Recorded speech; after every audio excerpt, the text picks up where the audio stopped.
Magandang araw po sa inyong lahat. Welcome again to our channel, Sir Lopez Vlog. Sa araw na ito ay magkakaroon muli tayo ng self-evaluation dito sa subject na Theories of Crime Causation. Okay? 25 katanungan ang susukat sa ating academic preparation pagdating sa subject na ito.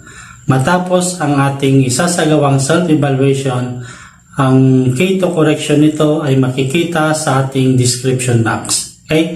Gayon din ang mga videos na related sa topic na ating isasagawang ito. Okay? So kung nakahanda na kayo, start na natin sa question number 1. According to this theory, human beings are rational and make decisions freely in with understanding of consequences. A. Positive theory. B. Classical theory. C. Neoclassical theory. Or D. Strain theory. Number 2. What theory posits that the basic determinants of human behavior is determined by genetics? A. Positive theory. B. Classical theory. C. Neoclassical theory. Or D. Biological theory. Number 3. What theory suggests that social environment is the cause of criminal behavior? A. Positive theory. B. Classical theory. C. Sociological theory. Or D. Biological theory. Question number 4. Association with other criminals is the factor most contributing to criminal behavior among individuals. A. Interactionist theory. B. Classical theory. C. Sociological theory. Or D. Biological theory. Question number 5. Which of the following tries to explain crime for a large social unit or at the individual or smaller unit? A. Theory. B. Reason. C. Cause. Or D. Effect.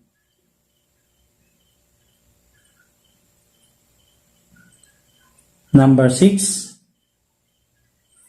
The reduction of the desire and opportunity to commit crime. A.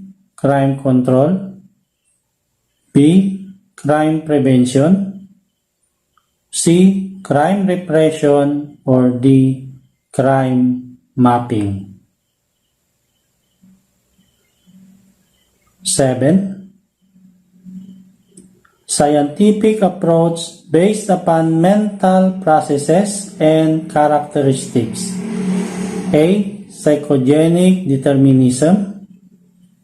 B. Emotional determinism. C. Biological determinism. Or D. Criminological determinism.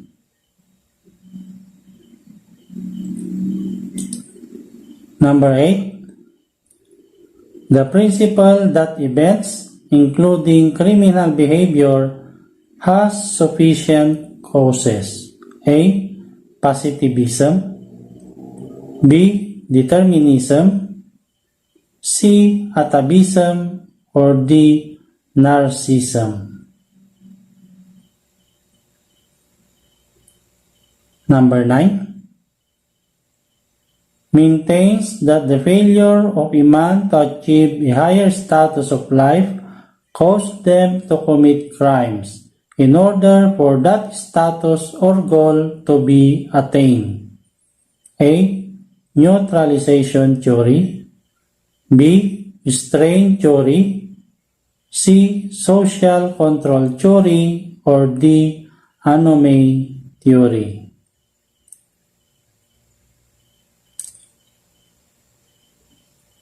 Number 10, characterized by inability to form social relationship and lack of interest in doing so. The person seems to express their feelings and they are so-called loners. A. Schizoid personality disorder. B. Schizotypal personality disorder. C. Histrionic personality disorder. Or D. Narcissistic personality disorder. 11. This theory explains that the absence of norms in a society provides a setting conducive to crimes and other antisocial acts. A. Anomaly theory. B. Strain theory. C. Control theory. Or D. Labeling theory.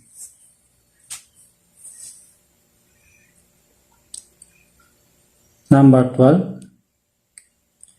Crimes that occur or reoccur in certain patterns or regularity.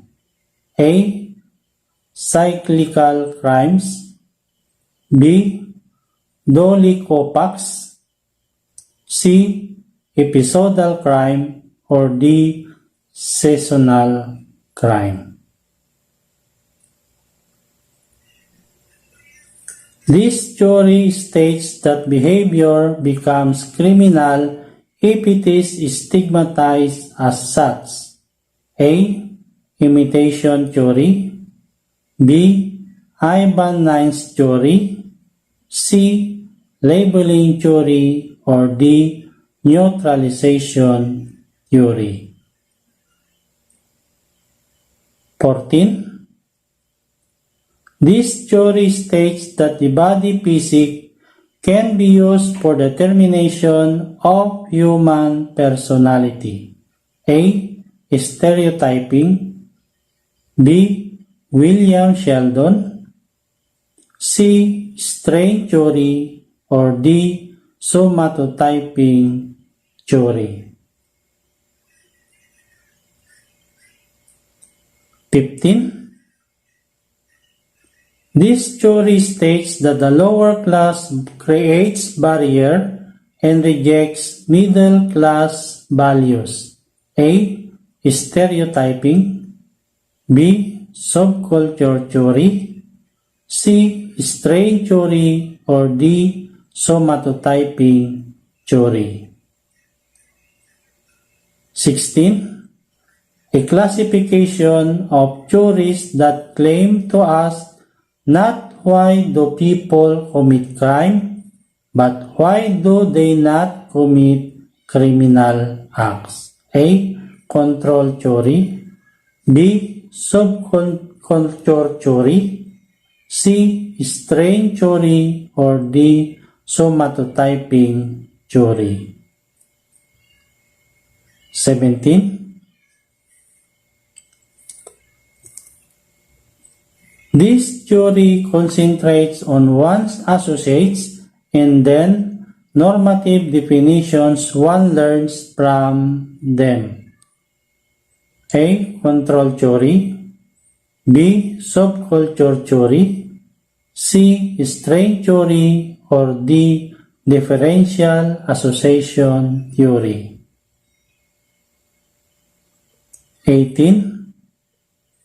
This theory states that people float back and forth between obeying and breaking the law.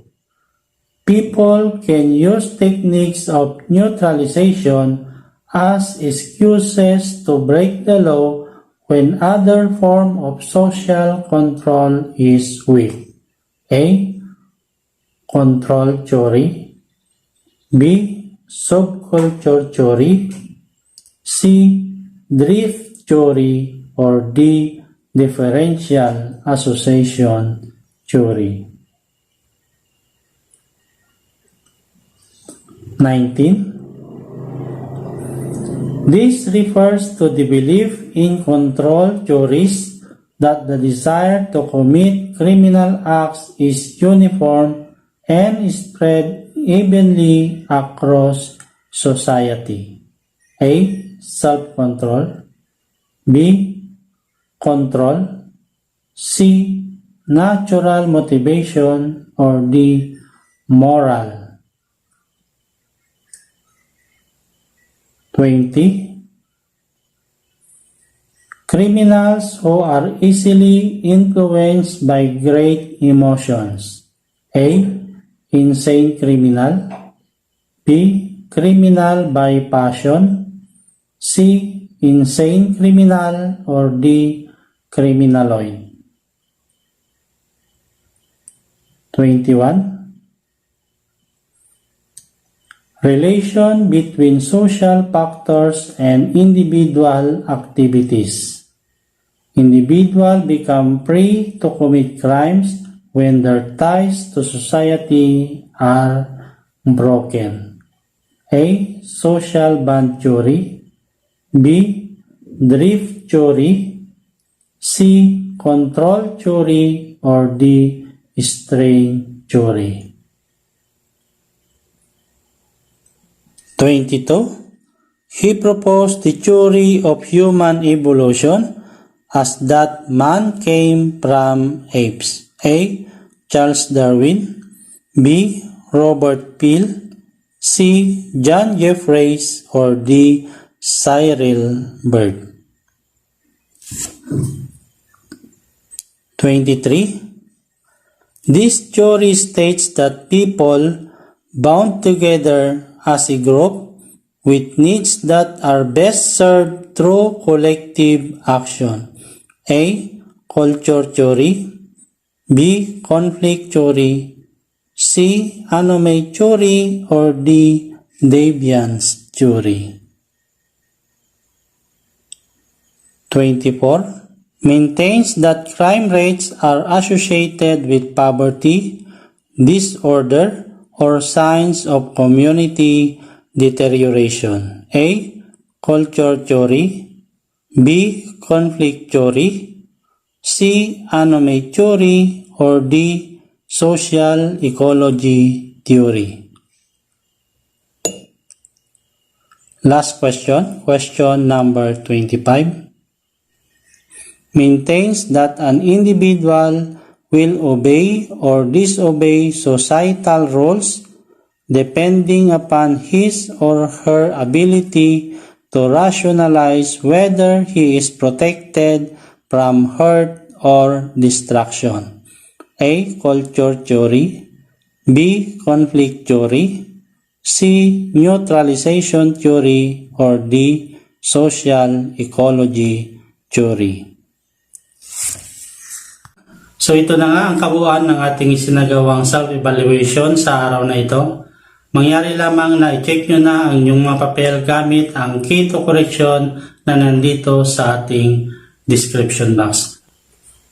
Kung ang iyong score ay humigit pa sa 20, congratulations, ito ay isang indication na maganda ang preparation ninyo para sa subject na ito. Ay advice lamang na ipagpatuloy nyo ang inyong magandang simulain hanggang sa dumating yung araw na kayo ay mag-take na ng inyong board examination. Okay? So hanggang sa muli nating isasagawang self-evaluation, inaasahan ko na naman ang inyong participation sa mga darating pang mga pagkakataon. Okay? So hanggang sa muli, maraming salamat at magandang araw po sa inyong lahat. God bless. Bye-bye.